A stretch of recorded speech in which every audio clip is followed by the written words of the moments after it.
Hello friend, कैसे हो आप लोग। आशा करती हूँ आप लोग अच्छे होंगे। मैंने पहले तार सप्तक के कवियों का वीडियो अपलोड पहले ही कर दिया है। उसको याद करने की ट्रिक भी बताई है। आप उसे प्लेलिस्ट से जाकर देख सकते हैं। उसी में सबसे पहले कवि हैं अज्ञेय, जिसका जीवन परिचय और उसकी रचनाओं को याद करने की ट्रिक मैं बता रही हूँ। अगर वीडियो अच्छे लगे तो लाइक, शेयर और सब्सक्राइब कीजिए। सबसे पहले उसका जन्म और मृत्यु देख लेते हैं। अज्ञेय जी का जन्म सन 1911 में और मृत्यु 1987 में हुई और उसका पूरा नाम है सच्चिदानंद हीरानंद वात्सल्यायन अज्ञेय। उसके माता का नाम है वयंती देवी और पिता है हीरानंद। प्रथम काव्य है भग्नदूत और अंतिम काव्य है ऐसा कोई घर आपने देखा है ना। उसकी रचनाओं का देख लेते हैं ट्रिक के माध्यम से। उससे पहले मैं एक कहानी सुनाती हूँ। पहले के ज़माने में क्या होता था, जब दो राजाओं के बीच युद्ध होते थे तो युद्ध कोई गांव के आसपास ना होकर किसी निर्जन स्थानों में होते थे और वहाँ पे नदी, पहाड़ इस तरह के होते थे। तो वहाँ पे एक युद्ध हुआ कोई दो राजाओं के बीच और युद्ध में एक राजा हार जाते हैं तो उसके जो दूत होते हैं वो दूत जो है एक संदेशा लेके उस रानी के पास आते हैं। जो संदेशा लेके आते हैं कि राजा हार गए हैं, मारे गए हैं, ऐसा करके उसको हम भग्नदूत कहते हैं हिंदी में।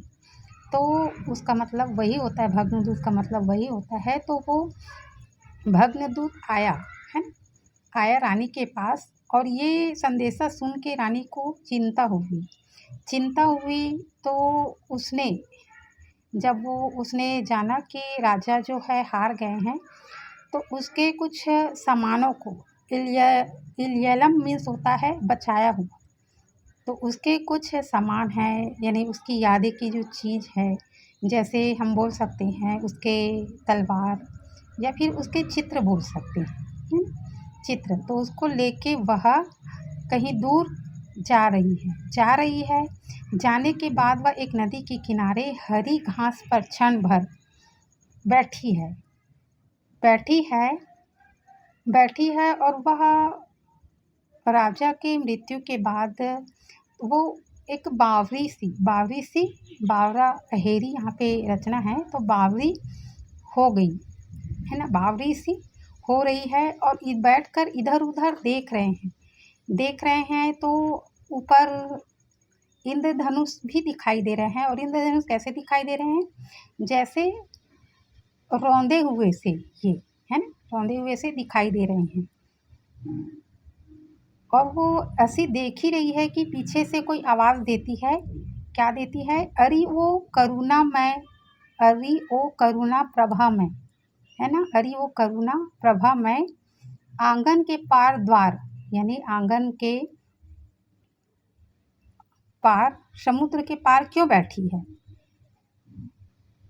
तो पूर्वा चल रही, यानी पूर्वा यानी हवा चल भी रही है। तो वो जो सुनहरे शैवालों को, और वो एकटक सुनहरे शैवालों को देख रही है। और वो जो उसकी सहेली आती है तो पूछती है ना, तो उसको बोलती है सुनहरे शैवालों को देखते हुए, कितनी नावों में कितनी बार, मैंने कितनी नावों में कितनी बार देखा है, क्योंकि मैं उसे जानता हूँ। मैंने कितनी बार, न जाने कितनी बार, कितनी नावों में इन सुनहरे शैवालों को उसके साथ देखा हूँ, यानी अपने पति के साथ देखा हूँ, क्योंकि मैं उसे जानता हूँ। कहाँ पे, सागर मुद्रा में हम लोग बैठे हैं और बैठ के मैंने उसे देखा है ना। पहले और कहाँ, जहाँ पहले मैं सन्नाटा बूनता हूँ, और फिर है कहाँ पे, महावृक्ष के नीचे, जहाँ पे पहले सन्नाटा था और वहाँ महावृक्ष के नीचे, और वहीं पे एक वृक्ष थे, कैसे थे, बहुत बड़ा था और कहाँ पे थे? नदी के बाग छाया में, यानी नदी के किनारे थे, महावृक्ष के नीचे नदी के बाग छाया में ये थे। और तो वो पूछ रहे हैं कि क्या कभी ऐसा घर आपने देखा है, और ऐसा घर क्या आपने देखा है? वो अपनी सहेली को पूछ रहे हैं कि ऐसा घर क्या आपने देखा है।